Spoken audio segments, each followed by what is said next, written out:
Hi, hello, ನಮಸ್ತೆ ಸ್ನೇಹಿತರೆ. ನಾನು ದಿನೇಶ್ ಹೊಂದನಹಳ್ಳಿ. ಸ್ನೇಹಿತರೆ, ಅವರು ಯಾವುದಾದ್ರೂ ಊರಿಗೆ ಭಾಷಣ ಮಾಡಲಿಕ್ಕೆ ಹೋಗ್ತಾ ಇದ್ದಾರೆ ಅಂದರೆ ಸಾಕು, ಸುತ್ತಮುತ್ತಲಿನ ಜನ ಸ್ವತಃ ತಾವಾಗೇ ಬರ್ತಿದ್ರು. ಅದು ಯಾವುದೇ ಹಣ, ಎಂಡದ ಆಮಿಷವಿಲ್ಲದೆ ಬಂದು ಸೇರ್ತಿದ್ರು. ಇವರು ವಿಧಾನಸಭೆಯಲ್ಲಿ ಮಾತನಾಡಲು ಎದ್ದು ನಿಂತರೆ ಇಡೀ ಸದನವೇ ಗಪ್ಚಿಪ್ಪಾಗ್ತಿತ್ತು. ಇವರ ಪ್ರತಿ ಮಾತು ಕೂಡ ಬುಲೆಟ್ ರೀತಿ ಹೊರ ಬರ್ತಾ ಇತ್ತು. ನೇರ ನುಡಿ ಮತ್ತು ಯಾರಿಗೂ ಬೆದರದ ವ್ಯಕ್ತಿ, ಸದಾ ಹೋರಾಟದಿಂದಲೇ ಅಧಿಕಾರವನ್ನು ಪಡೆದುಕೊಂಡಂತಹ ಗಟ್ಟಿಗ ನಮ್ಮ ಹೆಮ್ಮೆಯ ರಾಜ್ಯದ ಮುಖ್ಯಮಂತ್ರಿಗಳಾದ ಸಿದ್ದರಾಮಯ್ಯನವರು. ಆದರೆ ಅವರು ಇತ್ತೀಚೆಗೆ ಅಂದರೆ ಸುಮಾರು 2 ವರ್ಷಗಳಿಂದ ಯಾಕೆ ಈ ರೀತಿಯ ವ್ಯಕ್ತವಾದಂತೆ ಕಾಣ್ತಾ ಇದ್ದಾರೆ. ಅದಕ್ಕೆ ಕಾರಣಗಳು ಸುಮಾರಿದ್ದಾವೆ. ಅದರ ಬಗ್ಗೆ ನಾನು ಮತ್ತೊಂದು ವಿಡಿಯೋನ ಮಾಡ್ತಿದ್ದೀನಿ. ಆದರೆ ಇವತ್ತಿನ ವಿಡಿಯೋ ಏನಂದರೆ ಸ್ನೇಹಿತರೆ, ನಿಮಗೆ ಗೊತ್ತಿರುವಂತೆಯೇ ಚಿನ್ನಸ್ವಾಮಿಯಲ್ಲಿ ನಡೆದಂಥ ಕಾಲ್ತುಳಿತದ ಪ್ರಕರಣ. ಸ್ನೇಹಿತರೆ, ಏನು ಜೂನ್ 3ನೇ ತಾರೀಕು ಗುಜರಾತ್ನ ಅಹಮದಾಬಾದ್ನಲ್ಲಿ ಏನು ಬೆಂಗಳೂರು ಹಾಗೂ ಪಂಜಾಬ್ ನಡುವೆ ಫೈನಲ್ ಪಂದ್ಯ ನಡೆಯೋಕ್ಕೂ ಮುಂಚೆನೇ KACA ರಾಜ್ಯ ಸರ್ಕಾರಕ್ಕೆ ಒಂದು ಪತ್ರವನ್ನು ಬರೆಯುತ್ತೆ. ರಾಜ್ಯ ಸರ್ಕಾರ ಅಂದರೆ DPRಗೆ ಒಂದು ಪತ್ರವನ್ನು ಬರೆಯುತ್ತೆ. ಏನಂತ ಬರೆಯುತ್ತೆ ಸ್ನೇಹಿತರೆ ಅಂದರೆ, ಏನು ನಾವು ಜೂನ್ 4ನೇ ತಾರೀಕು ಬೆಂಗಳೂರಿನಲ್ಲಿ RCB ವಿಜಯೋತ್ಸವದ ಪೆರೇಡ್ನ ಇಟ್ಕೊಂಡಿದ್ದೀವಿ. ತಾವುಗಳು ವಿಧಾನಸೌಧದಿಂದ ಚಿನ್ನಸ್ವಾಮಿ ಸ್ಟೇಡಿಯಂವರೆಗೂ ವಿಜಯದ ಮೆರವಣಿಗೆ ಹಾಗೆ ಚಿನ್ನಸ್ವಾಮಿಯಲ್ಲಿ ಒಂದು ಕಾರ್ಯಕ್ರಮವನ್ನು ಮಾಡಲು ಅನುಮತಿ ಹಾಗೆ ಭದ್ರತೆಯನ್ನು ನೀಡಬೇಕಂತ. ಇದು ಯಾವಾಗ ಬರೆದಿರೋದಂದರೆ ಜೂನ್ 3ನೇ ತಾರೀಕು ರಾತ್ರಿ DPRಗೆ ಪತ್ರವನ್ನು KACA ಬರೆದಿದೆ. ಸ್ನೇಹಿತರೆ, ಈ ವಿಚಾರವನ್ನು ನಾನು ಯಾಕೆ ಇಲ್ಲಿ ಮಾತಾಡ್ತಿದ್ದೀನಿ ಅಂದರೆ ಸ್ನೇಹಿತರೆ, ಈಗ KACA ಮೇಲೆ ಮಾಡ್ತಿರುವಂಥ ಅಪಾದನೆ ಏನಂದರೆ KACA ಹಾಗೂ RCB ತೋರಿದ ಆತುರದಿಂದ ಈ ಘಟನೆ ನಡೆಯಿತು ಅಂತ. ಖಂಡಿತ ಇಲ್ಲ ಸ್ನೇಹಿತರೆ. ಇವರುಗಳು ಜೂನ್ 3ನೇ ತಾರೀಕಿನೇ DPRಗೆ ಒಂದು ಪತ್ರವನ್ನು ಕೊಟ್ಟಿದ್ದಾರೆ. ಈ ಪತ್ರವೂ ಕೂಡ ಇವಾಗ ಒಂದು ವಿವಾದವನ್ನು ಮಾಡಲಿಕ್ಕೆ ಹೊರಟಿದ್ದಾರೆ. ನಮ್ಮ ಮಾಜಿ ಬೆಂಗಳೂರು ನಗರ ಪೊಲೀಸ್ ಕಮಿಷನರ್ ಆಗಿದ್ದಂಥ ಈಗಿನ BJPಯ ಮಹಾನ್ ನಾಯಕ ಭಾಸ್ಕರ್ ರಾವ್ ಅವರು RCB ಕಪ್ ಗೆದ್ದಿರೋದೇ ನನಗೆ ಡೌಟು, ಇದು ಫಿಕ್ಸಿಂಗ್ ಅಂತ. ಯಾಕೆ ಈ ಮಾತನ್ನು ಹೇಳ್ತಾ ಇದ್ದಾರೆ ಅವರು ಅಂತಂದರೆ, ಅವರ ವಾದ ಏನಂದರೆ KACA 3ನೇ ತಾರೀಕೆ ಪತ್ರ ಬರೆದಿರೋದು. ಅಲ್ಲ ಸ್ವಾಮಿ, ನೀವು ಒಂದು ನಗರದ ಪೊಲೀಸ್ ಕಮಿಷನರ್ ಆಗಿದ್ದವರು, ನಿಮಗೆ ಈ ಮಟ್ಟಿನ ಜ್ಞಾನ ಇದೆ ಅಂತ ನನಗೆ ನಿಜಕ್ಕೂ ಗೊತ್ತಿರಲಿಲ್ಲ. ಸ್ನೇಹಿತರೆ, ಯಾಕೆ ಈ ಮಾತಾಡ್ತಿದ್ದೀನಿ ಅಂದರೆ, KACA RCB ಗೆಲುವಿನಿಂದ ಮುಂಚೆನೇ ಪತ್ರ ಬರೆದಿರೋದು ಭದ್ರತೆಯ ವ್ಯವಸ್ಥೆಗಾಗಿ ಹೊರತು ಫಿಕ್ಸಿಂಗ್ ಮಾಡಿ ನಾವು ಪಂದ್ಯ ಗೆಲ್ತೀವಿ ಅನ್ನೋದಲ್ಲ. ಪಾಪ ಭಾಸ್ಕರ್ ರಾವ್ ಅವ್ರನ್ನು ನಾವು ದೂಷಣೆ ಮಾಡೋದು ತಪ್ಪು. ಯಾಕೆಂದರೆ ಈಗ ಅವರು ಪೊಲೀಸ್ ಅಧಿಕಾರಿ ಅಲ್ಲ, ಒಂದು ರಾಷ್ಟ್ರೀಯ ಪಕ್ಷದ ಕಾರ್ಯಕರ್ತ. ಅವರಿಗೆ ತಮ್ಮ ನಾಯಕರನ್ನು ಮೆಚ್ಚಿಸುವ ಇರಾದೆ ಇದ್ದಂತೆ ಕಾಣುತ್ತಿದೆ. It's fine enough. ಇದು ಪ್ರಜಾಪ್ರಭುತ್ವ ವ್ಯವಸ್ಥೆ, ಅವರದೇ ಆದಂಥ ಅಭಿಪ್ರಾಯ ವ್ಯಕ್ತಪಡಿಸೋದಕ್ಕೆ ಸ್ವಾತಂತ್ರ್ಯ ಖಂಡಿತ ಇದೆ.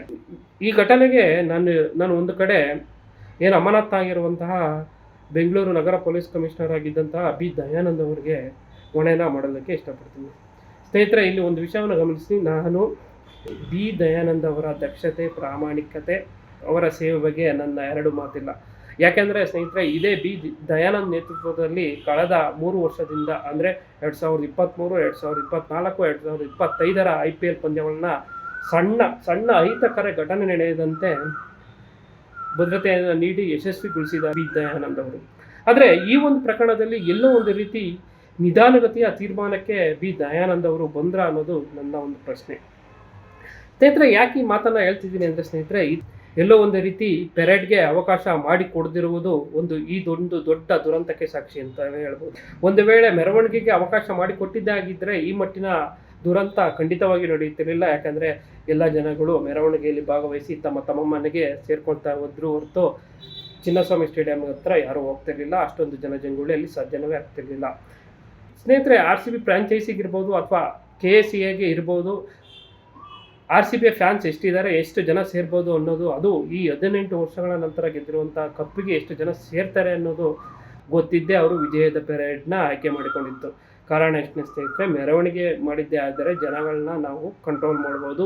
ಚಿನ್ನಸ್ವಾಮಿ ಸ್ಟೇಡಿಯಂಗೆ ಬರುವ ಜನಗಳನ್ನು ನಾವು ರೋಡಿನಲ್ಲಿ ಡೈವರ್ಟ್ ಮಾಡ್ಬೋದು ಅನ್ನೋ ಒಂದು ಉದ್ದೇಶಕ್ಕಾಗಿಯೇ ವಿಜಯದ ಯಾತ್ರೆಯನ್ನು KACA RCB ಪ್ಲಾನ್ ಮಾಡಿಕೊಂಡು ಅನೌನ್ಸ್ ಕೂಡ ಮಾಡಿದ್ರು. ಅದರಲ್ಲಿ ಯಾವುದೇ ತಪ್ಪಿಲ್ಲ. ವಿಧಾನಸೌಧದ ಮೆಟ್ಟಿಲಿನ ಮೇಲೆ RCB ಆಟಗಾರರಿಗೆ ಏನು ಸನ್ಮಾನ ಮಾಡ್ತಿದ್ರು, ಅದೇ ಜಾಗಕ್ಕೆ ವಿಜಯದ ರಥಯಾತ್ರೆಯ ಬಸ್ ಕೂಡ ಬರುತ್ತೆ. ನೀವೆಲ್ಲರೂ ಗಮನಿಸಿದ್ದೀರಾ ಅಂತ ನಾನು ಭಾವಿಸಿರ್ತೀನಿ. ಅಂದರೆ ಸ್ಟಿಲ್ ಅಲ್ಲಿವರೆಗೂ ಕೂಡ ವಿಜಯದ ಪೆರೇಡ್ನ ಬಗ್ಗೆ ಸರ್ಕಾರ ಯಾವುದೇ ಮಹತ್ತರವಾದ ತೀರ್ಮಾನವನ್ನು ತೆಗೆದುಕೊಂಡಿರಲಿಲ್ಲ ಅನ್ನೋದು ನನ್ನ ಭಾವನೆ. ವಿಕ್ಟ್ರಿ ಪೆರೇಡ್ ಇಲ್ಲ ಅಂತಂದರೆ ಬಸ್ಸು ಅಲ್ಲಿಗೆ ಬರೋ ಅವಶ್ಯಕತೆ ಇತ್ತ ಅನ್ನೋದು. ಇಲ್ಲ, ಒಂದು ರೀತಿ ಇದನ್ನೆಲ್ಲ ನೋಡಿದ್ರೆ ವಿಜಯದ ಯಾತ್ರೆ ಬಗ್ಗೆ ಸರ್ಕಾರ ಆಗಲಿ ಪೊಲೀಸ್ ಇಲಾಖೆ ಆಗಲಿ ಅಂತಿಮ ನಿರ್ಧಾರವನ್ನು ತೆಗೆದುಕೊಂಡಿರಲಿಲ್ಲ ಅನ್ನೋದು ಸ್ಪಷ್ಟವಾಗಿ ಗೊತ್ತಾಗ್ತಿದೆ. ಮತ್ತೆ ಯಾಕೆ ಈ ಮಾತನ್ನು ಪದೇ ಪದೇ ಹೇಳ್ತೀನಿ ಅಂದರೆ ಸ್ನೇಹಿತರೆ, ಆ ವಿಜಯದ ರಥಯಾತ್ರೆಗೆ ಬಳಸಿದಂಥದ್ದು ಬಸ್ಸು ಕರ್ನಾಟಕ ರಾಜ್ಯ ಪ್ರವಾಸೋದ್ಯಮ ನಿಗಮದ್ದು. ಒಂದು ವೇಳೆ ಇವರು ವಿಜಯದ ರಥೋತ್ಸವವನ್ನು ರದ್ದು ಮಾಡಿದರೆ ಆ ಬಸ್ಸು ವಾಪಸ್ KSTDCಗೆ ಹೋಗಬೇಕಾಗಿತ್ತು. ಸ್ಟಿಲ್ ಯಾಕೆ ಚಿನ್ನಸ್ವಾಮಿ ಸ್ಟೇಡಿಯಂ ಹತ್ರ ಇತ್ತು? ಕಾರ್ಯಕ್ರಮ ಆರಂಭವಾದ ಕೂಡಲೇ ಬಸ್ ಯಾಕೆ ವಿಧಾನಸೌಧದ ಹತ್ರ ಬಂತು? ಇದು ಯಕ್ಷ ಪ್ರಶ್ನೆಯಾಗಿ ಉಳಿದಿದೆ. ಇನ್ನು ವಿಧಾನಸೌಧದ ಮೆಟ್ಟಿಲಿನ ಮೇಲೆ ಆಟಗಾರರನ್ನು ಸನ್ಮಾನ ಮಾಡುವಂತಹ ವಿಚಾರ ಯಾರದು ಅಂದರೆ ಅದು ಮುಖ್ಯಮಂತ್ರಿ ಸಿದ್ದರಾಮಯ್ಯನವರದು. ಹೌದು ಸ್ನೇಹಿತರೆ, ಅವರದೇ ಆ ನಿರ್ಧಾರ, ಅದರಲ್ಲಿ ಎರಡನೇ ಮಾತಿಲ್ಲ. ಏನು ಜೂನ್ 4ನೇ ತಾರೀಕು ಸಿದ್ದರಾಮಯ್ಯವರ ರಾಜಕೀಯ ಕಾರ್ಯದರ್ಶಿ ಗೋವಿಂದರಾಜು ಅವರು ಏನು KSCAಯಿಂದ ಒಂದು ನಿಯೋಗವನ್ನು ಮುಖ್ಯಮಂತ್ರಿ ಬಳಿ ಕರೆದುಕೊಂಡು ಹೋಗ್ತಾರೆ. ಅಲ್ಲಿ ಮುಖ್ಯಮಂತ್ರಿಯವರಿಗೆ ಗೋವಿಂದರಾಜು ಅವರು RCB ಕಪ್ಪನ್ನು ಗೆದ್ದಿರೋದು ಅಂತ ತಿಳಿಸಿ ಈ ರೀತಿಯ ಪ್ಲಾನನ್ನು ಸ್ವತಃ ಗೋವಿಂದರಾಜು ಅವರು ಕೊಟ್ಟರು ಅನ್ನೋದು ಈಗ ಕೇಳಿ ಬರ್ತಿರುವಂಥ ಮಾತು. ಸೊ ಇಷ್ಟೆಲ್ಲ ನಡೀತಾ ಇದ್ರು ಇದ್ಯಾವುದು ಕೂಡ DCM ಅವರ ಗಮನಕ್ಕೆ ಬಂದಿರುವುದಿಲ್ಲ. DCM ಅವರು ತಮ್ಮ ಯಾವುದೋ ಒಂದು ಖಾಸಗಿ ಕೇಸ್ನ ನಿಮಿತ್ತ ರಾಮನಗರದ ಕೋರ್ಟ್ಗೆ ಹಾಜರಾಗಿರ್ತಾರೆ. ಅಲ್ಲಿ ಮಾಧ್ಯಮದವರು ಪ್ರಶ್ನೆಯನ್ನು ಕೇಳ್ತಾರೆ. ಆಗ ತೀರ್ಮಾನಗಳ ಬಗ್ಗೆ ನನಗೆ ಗೊತ್ತಿಲ್ಲ ಅಂತಲೇ ಉತ್ತರ ಕೊಡ್ತಾರೆ. ಕೋರ್ಟಿಂದ ಆಚೆ ಬರಬೇಕಾದ್ರೆ ಮಾಧ್ಯಮ ಪ್ರತಿನಿಧಿಗಳು ಅವ್ರನ್ನ ಪ್ರಶ್ನೆ ಮಾಡಿದಾಗ ಅವರು ಹೌದು ಕಾರ್ಯಕ್ರಮ ನಡೀತಿರೋದು ಸರ್ಕಾರದ ವತಿಯಿಂದ ನಿಜ ಅಂತ ಕೂಡ ಹೇಳ್ತಾರೆ. ಹಾಗೆ ಸಾರ್ವಜನಿಕರನ್ನು ಕೂಡ ಅವರು ಮಾಧ್ಯಮದ ಮೂಲಕ ಆಹ್ವಾನ ಕೂಡ ಮಾಡ್ತಾರೆ. ಇನ್ನು ಬೆಂಗಳೂರಿಗೆ ಬಂದಂಥ DCM ಅವರು ತಕ್ಷಣ ಹೋಗಿದ್ದು HAL ಏರ್ಪೋರ್ಟ್ಗೆ. ಏನು RCB ತಂಡದ ನಾಯಕ ರಜತ್ ಪಾಟಿದಾರ್ ಹಾಗೆ ವಿರಾಟ್ ಕೊಹ್ಲಿ ಮತ್ತು ತಂಡವನ್ನು ಕರ್ನಾಟಕದ ಬಾವುಟ ಕೊಟ್ಟು ಸ್ವಾಗತಿಸಿದಂಥ DK ಶಿವಕುಮಾರ್ ಅಲ್ಲಿಂದ ತೆರಳಿ ವಿಧಾನಸೌಧದ ಮುಂಭಾಗಕ್ಕೆ ಬರ್ತಾರೆ. ವಿಧಾನಸೌಧಕ್ಕೆ ಮುಂಭಾಗಕ್ಕೆ ಬಂದಂಥ DK ಶಿವಕುಮಾರ್ ಅಲ್ಲಿ ಏನು ಅಭಿನಂದನಾ ಸಮಾರಂಭಕ್ಕೆ ನಡೀತಿದ್ದಂಥ ವೇದಿಕೆಯನ್ನು ಪರಿಶೀಲನೆ ಕೂಡ ಮಾಡ್ತಾರೆ. ಇಲ್ಲಿ ಏನಾಗಿದೆ ಅಂದರೆ ಸ್ನೇಹಿತರೆ, ಯಾವಾಗ ಸಿದ್ದರಾಮಯ್ಯ ಅವರ ಬಣ ಈ ವಿಷಯದಲ್ಲಿ ಆಕ್ಟಿವ್ ಆಗಿದೆ ಅನ್ನೋದನ್ನ ಅರಿತುಕೊಂಡಂಥ DK ಶಿವಕುಮಾರ್ ಅವರು ಸಿದ್ದರಾಮಯ್ಯ ಬಣವನ್ನು ಓವರ್ಟೇಕ್ ಮಾಡೋದಕ್ಕೆ ಟ್ರೈ ಮಾಡಿದ್ರು ಅಂದರೂ ತಪ್ಪಿಲ್ಲ. ಸೊ ಅದು ಸ್ಪಷ್ಟವಾಗಿ ಇಡೀ ಕಾರ್ಯಕ್ರಮದ ಉದ್ದಕ್ಕೂ ನಿಮ್ಮೆಲ್ಲರಿಗೂ ಎದ್ದು ಕಾಣುವಂಥದ್ದೇ ಇದ್ದಿತ್ತು. ಸ್ನೇಹಿತರೆ, ಅದಾದ ನಂತರ ನಡೆದಿದ್ದು ನಿಮಗೆ ಗೊತ್ತಿದೆ. ಅದು ಇತಿಹಾಸದಲ್ಲಿ ಕಪ್ಪು ಚುಕ್ಕೆಯಾಗಿ ಉಳಿದಿದೆ. ಅದು ಸಿದ್ದರಾಮಯ್ಯ ಅವರ ರಾಜಕೀಯ ಜೀವನದಲ್ಲಿ ಕಪ್ಪು ಚುಕ್ಕೆ. ಅದು RCB ಪಾಲಿಗೆಗೂ ಕೂಡ ಮರೆಯಲಾಗದಂಥ ಘಟನೆ. ಅದು KSCA ಪಾಲಿಗೆಗಂತೂ ನುಂಗಲಾರದ ತುತ್ತೆ. ಇನ್ನು ರಾಜ್ಯ ಸರ್ಕಾರ B ದಯಾನಂದ್ ಅವರ ವೃತ್ತಿ ಬದುಕಿಗೆ ಅದೊಂದು ದೊಡ್ಡ ಕಪ್ಪು ಚುಕ್ಕೆಯಾಗಿ ಉಳಿತು.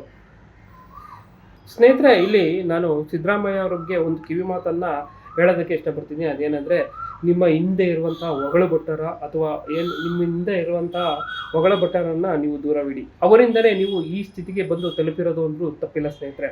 RCB ಅಭಿಮಾನಿಗಳು ತುಂಬ ಇದ್ದಾರೆ ಸರ್, ನಾವು ಈ ಪ್ರೋಗ್ರಾಮ್ನ ನಾವು ಮಾಡಿಬಿಟ್ರೆ ಮೈಲೇಜ್ ಗಳಿಸ್ಕೊಳ್ಳೋದನ್ನು ಸಿದ್ದರಾಮಯ್ಯ ತಲೆಗೆ ಮಾನ್ಯ ರಾಜ್ಯ ಒಲಿಂಪಿಕ್ ಅಸೋಸಿಯೇಷನ್ ಅಧ್ಯಕ್ಷ ಹಾಗೆ ಮುಖ್ಯಮಂತ್ರಿಗಳ ರಾಜಕೀಯ ಕಾರ್ಯದರ್ಶಿ ಆಗಿರುವಂಥ ವಿಧಾನ ಪರಿಷತ್ ಸದಸ್ಯ ಗೋವಿಂದರಾಜು ಅವರು ಹೇಳ್ತಾರೆ.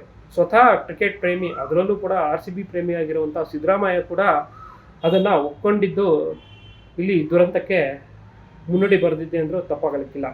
ಇನ್ನು DCM ಅವರು ಮುಖ್ಯಮಂತ್ರಿ ಬಣ ಎಲ್ಲಿ ಈ ಕಾರ್ಯಕ್ರಮದ ಕ್ರೆಡಿಟ್ ತಗೊಂಡ್ಬಿಡ್ತಾರೆ, ಅದನ್ನು ಓವರ್ಟೇಕ್ ಮಾಡಬೇಕು ಅನ್ನೋ ಬರದಲ್ಲಿ DK ಶಿವಕುಮಾರ್ ಸಹ ಎಡವಟ್ಟುಗಳನ್ನ ಮಾಡ್ಕೊತಾರೆ.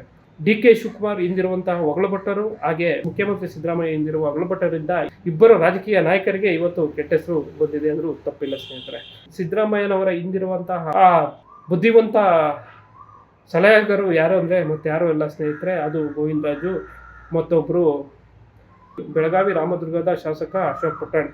ಈ ವ್ಯಕ್ತಿ ಒಬ್ಬ ಶಾಸಕ ಸ್ನೇಹಿತರೆ, ಆದರೆ ಸಿದ್ದರಾಮಯ್ಯನವ್ರನ್ನ ಬಿಟ್ಟು ಹೋಗಿದ್ದು ನಾನು ನೋಡೇ ಇಲ್ಲ. ಕ್ಷೇತ್ರಕ್ಕೆ ಈ ಅಪ್ಪ ಯಾವಾಗ ಹೋಗ್ತಾನೆ, ಈ ಕ್ಷೇತ್ರದಲ್ಲಿ ಯಾಕೆ ಕೆಲಸ ಮಾಡಿದಾನೆ ಅಂತಲೂ ಗೊತ್ತಿಲ್ಲ. ಈ ಅಪ್ಪನೇ ಅವತ್ತು ಏನು ಅಭಿನಂದನಾ ಸಮಾರಂಭದ ವೇದಿಕೆಯ ಮೇಲೆ ಸದಾ ಇತ್ತಿಂದಿತ್ತ ಮೈಕ್ ಇಟ್ಕೊಂಡು ಓಡಾಡಿದ್ದೇ ಆಯಿತು.